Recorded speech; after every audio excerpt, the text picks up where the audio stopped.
Hi, I'm Holly MacDonald Korth, President of Korth Direct Mortgage. I'm here today to tell you a little bit more about our company.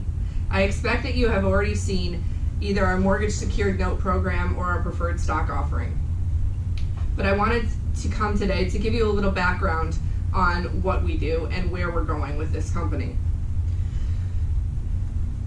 KDM is a commercial mortgage lender that operates in what we have called the middle money space.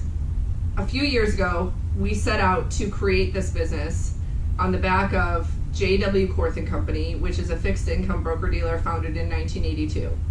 My father and I wanted to diversify our business by adding a new business line, and we identified the middle money market. What we're calling the middle money market is the space between traditional lenders and hard money or quote-unquote private lenders. There is about a 5-point spread in between those two financing options, and we are cutting right through the middle there, both in terms of the loan and debt covenants as well as rate. The overall size of the commercial real estate market in the United States is estimated to be approximately $15 trillion. We estimate about 10% of that would be a good option for our middle money program, giving us the opportunity of $1.5 trillion opportunity in the U.S. So how are we lending this money? What are we doing? Typically our loans are 5 years, interest only, with a 3-year interest guarantee. That means a 36-month interest guarantee. So if the borrower were to refinance or sell the property in month 24, they would owe us 12 additional months of interest. This is good for us, and it's good for the note holders, which brings me to the note holders. So how do we fund these mortgages? Generally, we issue what we call mortgage secured notes, or MSNs. These are small single asset securitizations of an individual property or group of properties that have a single borrowing entity.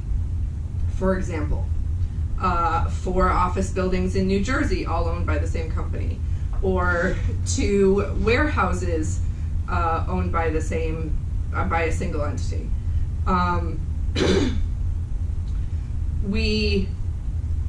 To date, we have done $35 million of lending, and for each of those deals, we have raised money deal by deal.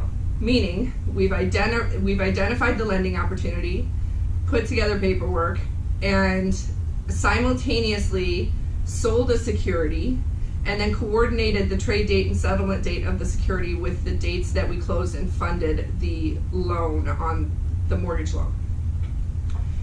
As you might expect, this is challenging. And we're at an inflection point where we can accelerate our growth if we have a little more capital behind us. We completed our first loan in April of 2017 and used that year to build the template for the mortgage secured notes program and to really iron out how we plan to run our business. Our first securitization was completed in December of 2017, and it was a fully SEC registered deal. The second securitization was completed in April of 2018. Soon after that, we realized that the SEC process was overly burdensome and really wasn't cut out for small single asset securitizations like we were doing.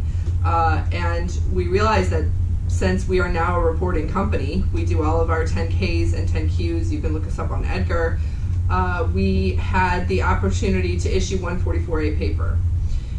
In September of 2018, we issued our first 144A deal, and since then we've done $25 million of additional lending and securitizations. So we've gotten to this point all on our own capital. We've spent about $1.5 million of our own money building the business and getting here, and it's time to bring some other investors on board. We anticipate closing out 2019 with $100 million of lending completed, and doing $200 million next year and $300 million the following year. We are setting the stage here for building a major financing institution. So far we've been lending, or we've been raising money deal by deal. and now we're really at an inflection point where bringing in some capital can help us grow our origination arm. We're getting great traction in the mortgage broker community. We recently brought on 3 additional full-time originators that have all agreed to join us 100% commission based because they believe so much in the product that we're bringing to market and that it really fills a gap in what is available to commercial mortgage brokers out there. So we're excited about that. We've also identified on the note side a group of institutional investors that find that we are meeting a need that they don't have in terms of their securities portfolios and what they are looking to fill. So we've got a big opportunity here. And part of the way that KDM is set up in order to give the MSN holders some assurances when we first started out, we put in our trust indenture that we can't take on any debt. We wanted to keep ourselves from being able to go bankrupt, and we wanted our investors to know that. Therefore, if we're going to raise any capital, we need to do it through equity. And we looked around, and obviously there are a lot of REITs that continuously raise money through preferred offerings. So we put together a $100 million preferred 144A shelf filing. And we expect to release that in minimum $10 million tranches. So we are doing our Series A tranche right now. One of our large institutional investors who has bought several of our MSNs believes in our company and gave us a $5 million order on the first tranche, up to a $50 million commitment for the entire $100 million offering. So that's exciting. We've got one big institution behind us, and we are looking to fill the rest of that capital need. So how does KDM make money? KDM makes money by charging points at closing on the loans, and then also charging servicing fees. Servicing fees are between a point to a point and a quarter spread between where we lend the money at and where we pay the note holders for investing in the notes. That's generally a point to a point and a quarter that we get off every loan that we do annually. The minute that we do a loan, we capture that future cash flow onto our balance sheet as an unrealized gain. So with each loan we do, we get a small amount of cash in the door, but we add a lot of equity to the company. And then on a monthly basis, we realize that future cash flow as we collect interest payments from the borrowers. To complete a $10 million tranche, we estimate we would only have to do, between the amount of money that we would bring in from from holding the cash on our balance sheet and how we might invest that, we estimate that we'd only have to do an incremental $20 million of lending to make the dividend payments at a 6% dividend. And we tend to lend money in the 6s and mid 6s to mid 7s. So our dividend needs to be set somewhere below that so that we're not going negative. So our initial order for the Series A was set at a 6% dividend and a 5-to-1 conversion ratio from preferred to common. The conversion can happen at any time, and these are perpetual. There's no maturity date, and they're cumulative. If we miss a dividend payment, we will make the next one. Further, they're QDI eligible, so there's that nice tax advantage to the cash flow stream you'll get from these preferred. And the preferred equity will be the senior holders of the company. So in a liquidation event, the preferred equity holders would be the most senior general obligation of the firm. So when we get the cash in, the first 5 to 10 million or so will be growth capital. Any money raised over that will be used to do balance sheet lending and warehousing before we do a securitization. Getting us up to the 100 million plus level of preferred capital will allow us to do some traditional CMBS conduit style deals where we close several large loans and then put them into a larger securitization. And then we will roll over that cash every 3 to 4 months as we do the securitizations. We also have the opportunity to do some liquidity lines of credit for our borrowers, where Korth Direct Mortgage would be the lender on a small loan, say maybe an additional 2 to 3% of total loan amount for a borrower who needs cash to do an improvement on the property. KDM would be in second position to the first lien note that we had before.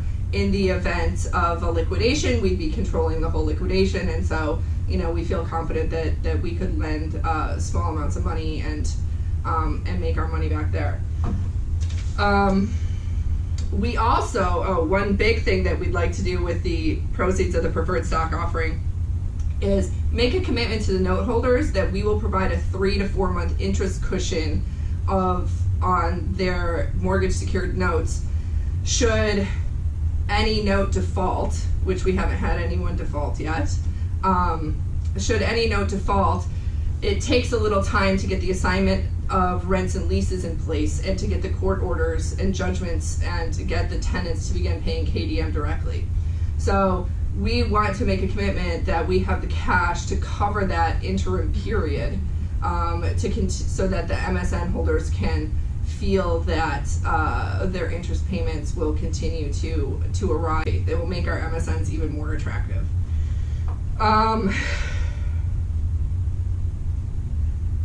So with respect to growth, most of the growth we want to put toward growing the origination arm. We are not going to go out and hire 25 people. We are going to make alliances with brokers, bring on more commissioned salespeople. Part of the way that I believe in running a company is to keep most of your costs variable and your fixed costs low. So as we grow, we will work to do that. And we need to build out the executive team, build out the origination team, and build out some technology to hook the broker network together and for document management and to keep those deals flowing into us. So we've really reached an inflection point here, and it's time for us to raise some capital to catapult us to the next level of our progress. I would like you and your investors to come along for that ride. I believe that we can add significant value for our investors over the next few years. As I mentioned, these preferred stock are cumulative and perpetual. The exit strategy for the preferred, they would be redeemed upon a registered offering of either common or preferred stock of KDM.